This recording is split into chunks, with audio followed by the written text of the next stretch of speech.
Waktu itu aku diusir hanya karena aku miskin. Mereka tertawa, menganggap aku takkan pernah berhasil. Tapi 1 tahun kemudian, aku kembali, bukan sebagai menantu gagal, melainkan sebagai CEO nasional yang mereka kagumi. Namaku Arka. Usiaku 32 tahun, dan mungkin bagi sebagian orang, aku hanyalah pria biasa.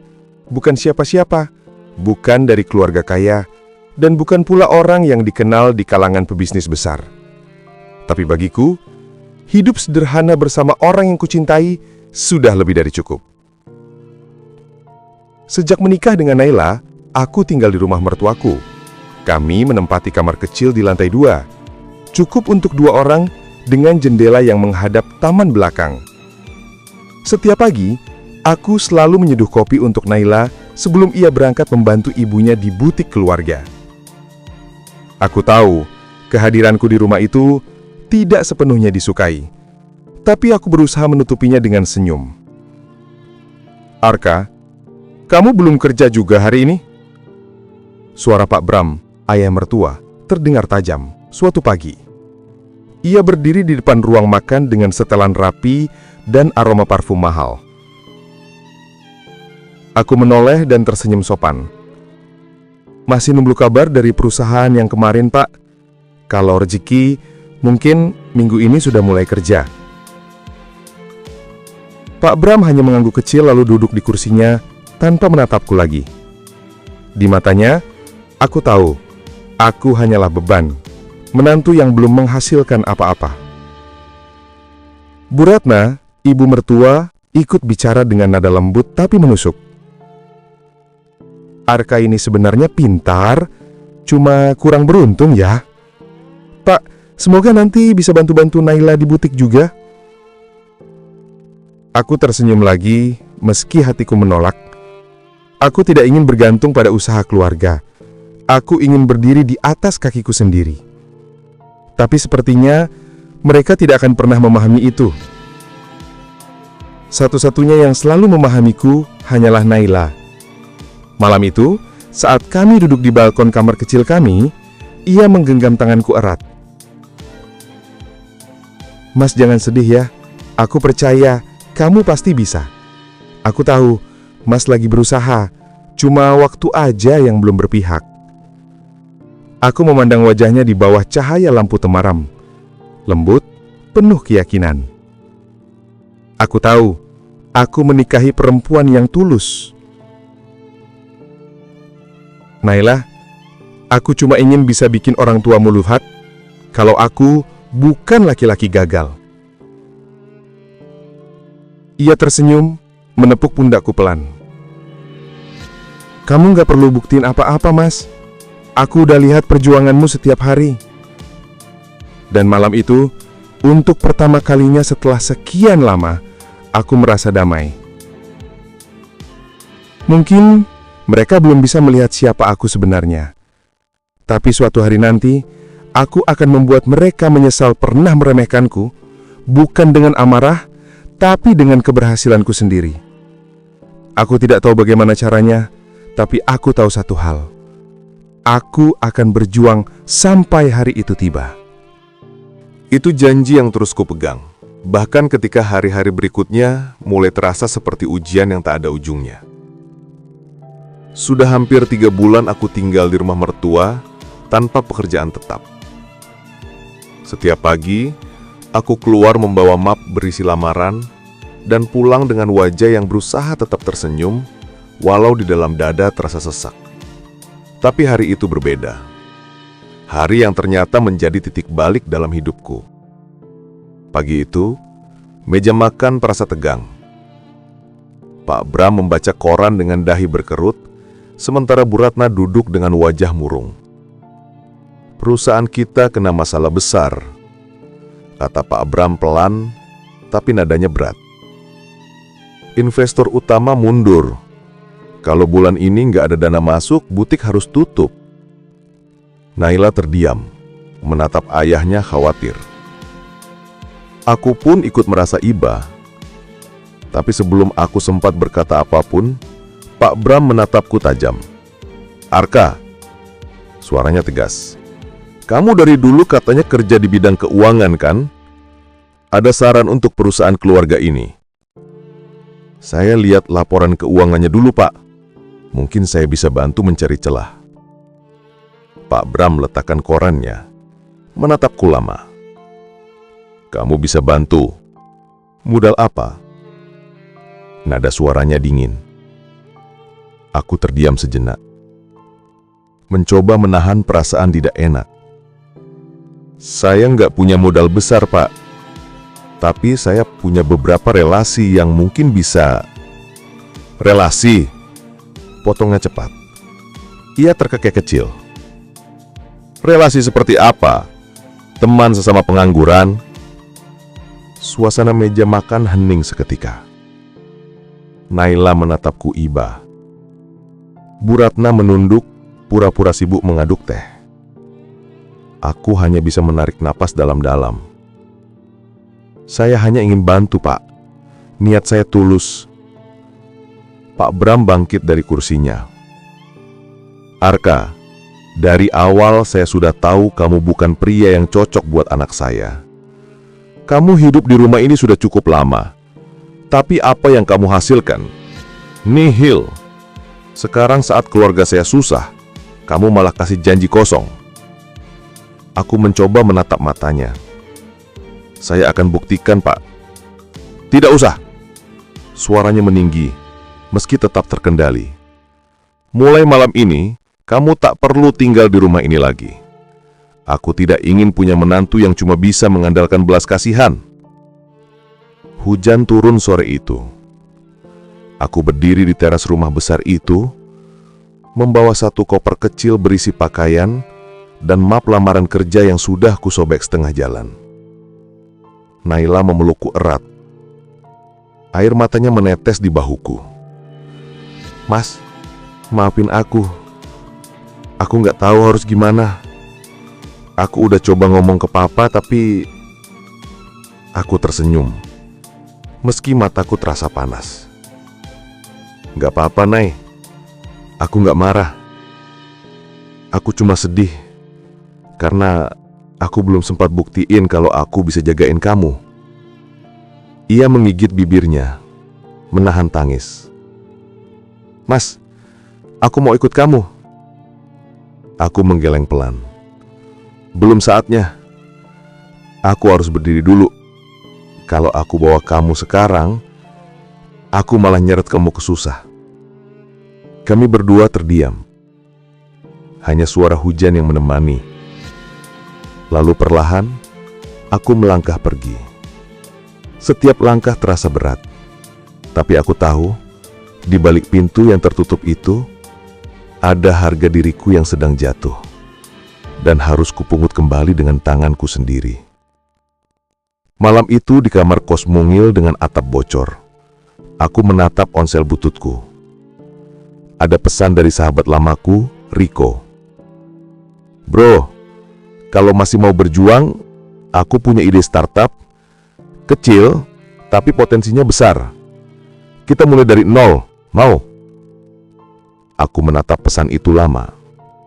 Lalu tersenyum tipis. Hujan di luar belum reda, tapi entah kenapa, dalam dadaku mulai muncul hangat yang baru. Harapan. Pesan dari Riko malam itu seperti cahaya kecil di tengah gelapnya hidupku. Aku langsung membalasnya. Aku mau, Rik. Aku gak punya apa-apa lagi selain semangat. Tapi kalau kamu percaya, aku akan kasih semuanya. Dan benar saja. Keesokan paginya, aku menemui Riko di sebuah warung kopi kecil di sudut kota. Tempatnya sederhana, tapi semangat di matanya menyala seperti dulu. Seperti masa-masa kami masih muda dan penuh mimpi. Rik, apa rencananya? Tanyaku. Riko tersenyum lebar. Kita bangun startup teknologi, Kak. Fokus bantu UMKM biar bisa jualan online. Aku udah punya konsepnya, tapi nggak punya orang yang bisa handle sistem dan keuangan. Dan kamu, ia menatapku dalam, adalah orang itu. Aku terdiam. Bukan karena ragu, tapi karena haru. Di saat semua orang meninggalkanku, Riko masih percaya aku bisa. Modalnya? Tanyaku. Ia mengangkat 2 cangkir kopi. Ini, katanya sambil tertawa kecil. 2 gelas kopi dan 1 tekad gila. Kami sama-sama tertawa. Meski dalam hati, aku sadar perjuangan baru saja dimulai. Hari-hariku berubah drastis. Aku tak lagi punya rumah megah, tapi punya mimpi besar. Aku menyewa ruang sempit di atas toko alat tulis, hanya cukup untuk 2 meja dan 1 kipas angin. Laptopku sering hang, printer sering macet, tapi semangat kami tak pernah padam. Setiap malam, aku belajar coding, membaca tentang bisnis digital, dan mencari peluang kolaborasi. Kadang aku tidur sambil bersandar di kursi, dengan sisa mie instan di meja. Tapi anehnya, aku merasa lebih hidup daripada sebelumnya. Suatu malam, aku menerima pesan dari Naila. Mas, Papa tanya kabar, tapi aku nggak tahu harus bilang apa. Aku menatap layar lama. Aku ingin membalasnya, tapi tak tahu harus menulis apa. Aku belum punya apa-apa untuk kubanggakan. Yang kutulis akhirnya hanya 1 kalimat. Bilang aja, aku masih berjuang dan belum mau menyerah. Waktu berjalan cepat. 3 bulan kemudian, produk pertama kami akhirnya jadi. Sebuah aplikasi sederhana untuk membantu toko-toko kecil berjualan secara online. Kami menamainya Lokalna. Namun begitu kami mencoba memasarkan, kenyataan menampar keras. Tak ada investor yang tertarik. Mereka bilang ide kami terlalu sederhana.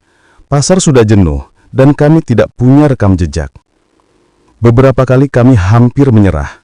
Riko bahkan sempat berkata, "Kah, mungkin ini bukan jalan kita." Tapi aku menatapnya dan berkata dengan suara mantap, "Kalau hidup gampang, semua orang bisa sukses. Tapi aku sudah kehilangan terlalu banyak untuk berhenti di sini." Ia menatapku lama, lalu tersenyum. "Oke, kita lanjut bro." Hari demi hari kami jalani dengan penuh kerja keras. Aku turun langsung ke pasar, menawari pedagang agar mau pakai aplikasi kami. Sebagian menolak mentah-mentah, sebagian tertarik tapi takut mencoba hal baru. Namun di tengah kegagalan demi kegagalan itu, satu hal tumbuh di dalam diriku. Keyakinan. Keyakinan bahwa suatu hari nanti, semua ini akan berarti. Sampai akhirnya, di tengah kesibukan, aku menerima kabar yang membuatku terpukul. Sore itu, Riko datang dengan wajah muram. "Kak, tabungan kita tinggal 1 juta. Laptop kantor rusak. Kalau minggu depan gak ada pemasukan, kita harus tutup." Aku terdiam lama. Pandanganku kosong menatap layar komputer yang menyala redup. Mimpi yang kubangun dengan darah dan air mata, kini menggantung di ujung harapan. Namun di hatiku masih tersisa api kecil yang belum padam. Aku menatap Riko dan berkata pelan tapi pasti, "Kalau emang ini jalanku, aku nggak akan berhenti. Kita cari jalan lain. Aku punya 1 ide terakhir." Itu kalimat yang kuucapkan dengan sisa keyakinan yang nyaris habis. Dan jujur, aku sendiri bahkan belum tahu apakah ide itu bisa menyelamatkan kami atau justru menenggelamkan semuanya. Tapi satu hal pasti, aku tidak akan menyerah. Bukan setelah sejauh ini aku bertahan. Hari itu aku duduk di depan jendela kamar kos, menatap hujan yang lagi-lagi turun, seperti menertawakan nasibku. Di tanganku, ada proposal bisnis terakhir yang kususun sendiri. Rencana besar untuk mengajukan kerjasama ke pemerintah dalam program digitalisasi UMKM nasional. Proyek itu besar, sangat besar. Tapi itu juga berarti resiko kegagalannya pun besar. "Rick," kataku pada Riko sambil menatap berkas di meja, "kalau ini gagal, kita habis." Riko menatapku lama, lalu menarik napas panjang. "Kalau kamu berani, aku ikut. Tapi kamu yakin mereka mau dengar kita? Kita cuma 2 orang, kah?" Aku menatapnya balik, kali ini dengan senyum kecil yang tenang. "Kadang orang nggak butuh percaya dulu, Rick. Yang penting kita buktikan dulu kalau kita layak didengar." Beberapa hari kemudian, kami berdiri di depan gedung tinggi milik kementerian. Aku masih ingat jas yang kupakai hari itu bukan jas baru. Jahitannya sudah mulai longgar di bagian pundak. Tapi aku berdiri tegak, membawa nama kecil yang mungkin belum berarti apa-apa. Lokalna. Presentasiku dimulai. Aku bicara dengan segenap keyakinan, menjelaskan bagaimana sistem kami bisa menolong jutaan pedagang kecil di seluruh Indonesia. Di depan kami duduk 5 orang pejabat. Wajah mereka datar, tak ada senyum, tak ada reaksi. Setelah 30 menit, salah satu dari mereka berkata dingin, "Konsepnya bagus, tapi kalian bukan siapa-siapa. Proyek ini butuh perusahaan besar, bukan 2 anak muda tanpa rekam jejak." Kalimat itu seperti pisau yang perlahan menusuk dadaku. Aku menunduk, menahan napas agar suaraku tidak bergetar. "Baik, Pak," jawabku pelan. "Tapi suatu hari nanti, saya akan kembali ke sini. Bukan untuk melamar proyek, tapi untuk membantu Anda membangun program ini lebih besar lagi." Mereka hanya tersenyum tipis. Senyum yang sama seperti dulu kulihat di wajah mertuaku. Senyum meremehkan. Kami keluar dari gedung itu dengan langkah gontai. Langit sore itu kelabu, sama seperti suasana hatiku. Riko menepuk bahuku. "Kita udah usaha kah? Kadang dunia memang gak adil." Aku tidak menjawab, hanya memandang jauh ke depan, ke arah langit yang nyaris gelap. Dan di sanalah aku menyadari, semua jalanku sudah tertutup, kecuali satu. Malam itu, aku menatap laptop tua yang hampir mati. Tanganku gemetar saat mengetik email ke seorang pengusaha besar yang dulu pernah kuhubungi di masa magang. Pak Adrian, pemilik jaringan investasi nasional. Aku tahu, kemungkinan dia membalas sangat kecil. Tapi kalau dia tertarik, itu bisa jadi titik balik hidup tuh. Kuketik pesan dengan hati-hati. "Pak Adrian, saya tahu saya bukan siapa-siapa. Tapi saya punya ide yang bisa bantu ribuan UMKM tumbuh. Saya tidak butuh uang, saya hanya butuh kesempatan untuk bicara." Kututup laptopku, menarik napas panjang, lalu berdoa dengan tulus. "Ya Tuhan, kalau ini bukan jalanku, beri aku kekuatan untuk menerima. Tapi kalau ini memang takdirku, tolong bukakan satu pintu saja." Keesokan harinya, aku terbangun karena bunyi notifikasi ponsel. Mataku berat, tapi saat melihat isi pesan itu, tubuhku langsung bergetar. Dari Pak Adrian. "Datang ke kantor saya besok pagi pukul 9. Saya ingin dengar ide Anda." Tanganku menutupi wajahku. Bukan karena tak percaya, tapi karena air mataku sudah tak bisa kutahan lagi. Setelah sekian lama hidup dalam gelap, akhirnya satu cahaya kecil mulai menembus masuk. Email dari Pak Adrian terasa seperti tangan Tuhan yang menolongku saat aku hampir tenggelam. Tapi aku tahu, kesempatan ini bukan hadiah. Ini ujian terakhir.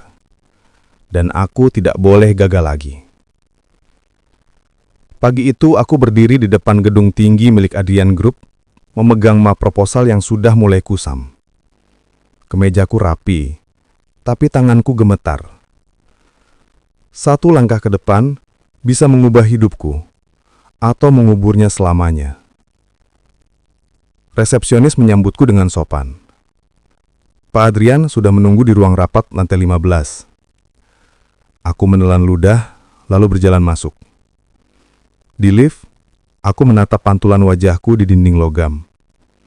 Wajah itu terlihat lelah, tapi matanya masih menyimpan api. Begitu pintu ruang rapat terbuka, aku melihat sosok Pak Adrian. Pria parubaya berwajah tegas, dengan tatapan tajam tapi bijak. Ia duduk di ujung meja panjang, menatapku penuh penilaian. "Arka ya?" katanya sambil melirik proposalku. "Kau kirim email paling jujur yang pernah saya baca. Tapi saya ingin tahu, apa yang membuatmu masih percaya pada ide ini? Padahal semua orang mungkin sudah menertawakanmu." Pertanyaannya membuat dadaku sesak. Tapi aku menatap matanya dan menjawab tanpa ragu. "Karena saya percaya, Pak. Kadang orang kecil cuma butuh satu kesempatan. Saya sendiri buktinya. Saya nggak minta belas kasihan. Saya cuma minta ruang untuk bekerja. Ruangan itu hening. Hanya detak jarum jam yang terdengar. Lalu, perlahan, bibir Pak Adrian tersenyum.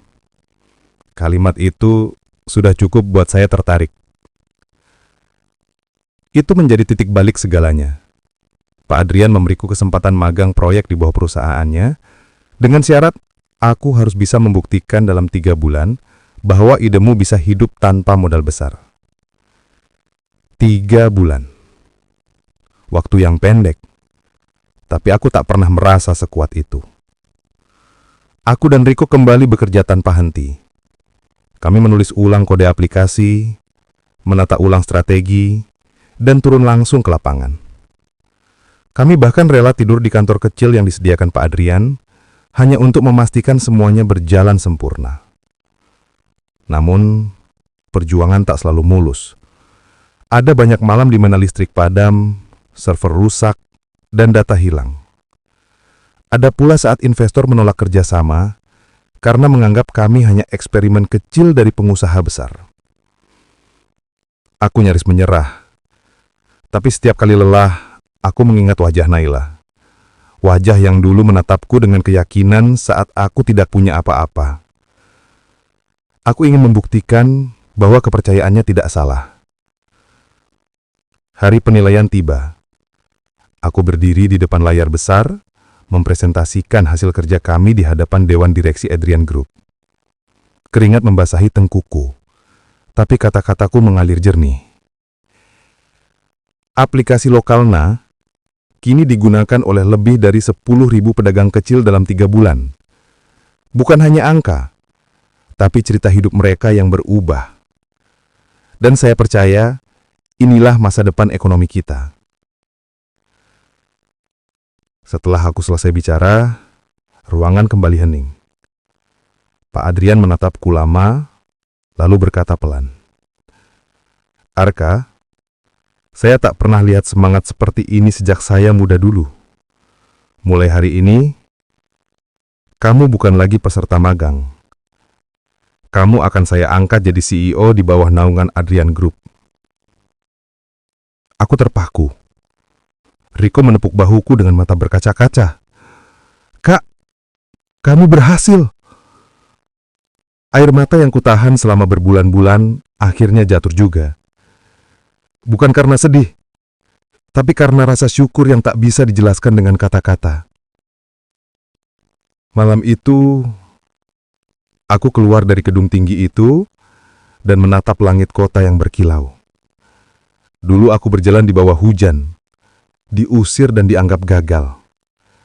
Kini aku berdiri di bawah cahaya, membawa nama yang dulu mereka remehkan. Tapi aku tahu, ini belum akhir. Masih ada satu hal yang harus kulakukan. Aku harus pulang. Kalimat itu terus terngiang di kepalaku sepanjang malam, membuatku sulit memejamkan mata. Bukan karena rindu, tapi karena hatiku bergetang hebat memikirkan satu hal. Bagaimana wajah mereka nanti saat melihatku kembali? Bukan sebagai menantu miskin yang mereka hina, tapi sebagai pemimpin perusahaan yang mereka kagumi tanpa tahu siapa aku sebenarnya. Pagi itu aku mengenakan jas hitam sederhana. Bukan untuk pamer, tapi untuk menghormati perjalanan yang membawaku sejauh ini. Mobil hitam berhenti di depan rumah besar mertuaku. Rumah yang dulu jadi saksi ketika aku diusir tanpa ampun hanya karena tak punya uang. Pintu pagar terbuka perlahan. Aku melangkah masuk dengan langkah mantap. Tapi dada ini bergetar. Semua kenangan pahit itu tiba-tiba berhamburan. Suara bentakan, ejekan, dan tatapan merendahkan. Di teras, kulihat Bu Ratna, Ibunda Naila, tengah duduk di kursi rotan sambil menatap halaman. Ia menoleh pelan, dan matanya membelalak begitu mengenaliku. "Arka?" Suaranya nyaris tak terdengar. Aku tersenyum kecil. "Ya Bu, saya datang bukan untuk menuntut apapun. Saya cuma ingin pulang. Sebentar saja." Bu Ratna bangkit dengan wajah canggung. Seolah tak percaya anak muda yang dulu diusirnya kini berdiri tegak di hadapannya dengan mobil mewah di belakang. Suaranya bergetar. Kamu sekarang kerja di mana? Aku menatapnya lembit. Masih di tempat yang sama, Bu. Bedanya sekarang, tempat itu milik saya. Langit terasa begitu tenang saat itu. Tapi hati di rumah itu mulai bergumuruh. Tak lama kemudian, Dion, kakak Naila yang dulu paling membenciku, muncul di pintu. Ia tertawa sinis. Wah, jadi kamu balik juga ya? Kira-kira mau minta uang lagi atau cuma mau pamer mobil sewaan? Aku menatapnya sebentar, lalu berkata dengan tenang. Kalau dulu aku datang untuk meminta, kali ini aku datang untuk memberi. Aku mengeluarkan satu berkas dari tasku dan meletakkannya di meja. Itu surat kerjasama dari Adrian Group untuk perusahaanmu, Dion. Kamu bebas tolak atau terima. Tapi tanda tangan itu menentukan apakah bisnismu tetap hidup bulan depan. Dion menatapku dengan wajah pucat. Ia tahu nama Adrian Group terlalu besar untuk disepelekan. Tapi ia tak tahu bahwa aku kini CEO di dalamnya. Dan di tengah ketegangan itu, suara lembut yang paling aku rindukan akhirnya terdengar. Arka? Aku menoleh. Naila berdiri di ujung tangga mengenakan dress sederhana. Tapi senyumnya masih sama, hangat dan tulus. Matanya berkaca-kaca saat ia mendekat. Kamu, benar-benar kamu? Aku nyaris tak bisa bicara. Semua rasa sakit, rindu, dan perjuangan seakan meledak jadi satu. Naila, aku janji, akan datang lagi saat aku sudah pantas berdiri di sampingmu. Dan hari ini, aku menepati janji itu. Ia menutup mulutnya, menahan tangis. Lalu tanpa pikir panjang, ia memelukku. Pelukan yang dulu pernah dilepaskannya dengan air mata, kini kembali dengan haru. Aku menatap ke arah mertuaku yang masih terdiam. Bu, saya tidak datang untuk membalas. Saya cuma ingin menunjukkan bahwa kemiskinan bukan akhir. Dan hinaan tidak bisa membunuh orang yang mau berjuang. Bu Ratna menunduk, meneteskan air mata. Maafkan ibu, nak. Ibu salah menilai kamu dulu. Aku mengangguk pelan. Tidak apa-apa, Bu. Saya malah berterima kasih. Karena tanpa luka itu saya tidak akan berdiri sejauh ini. Sore itu, aku duduk di teras yang dulu jadi saksi aku diusir. Langit oren berpendar lembut di atas rumah itu. Untuk pertama kalinya dalam hidup, aku merasa damai.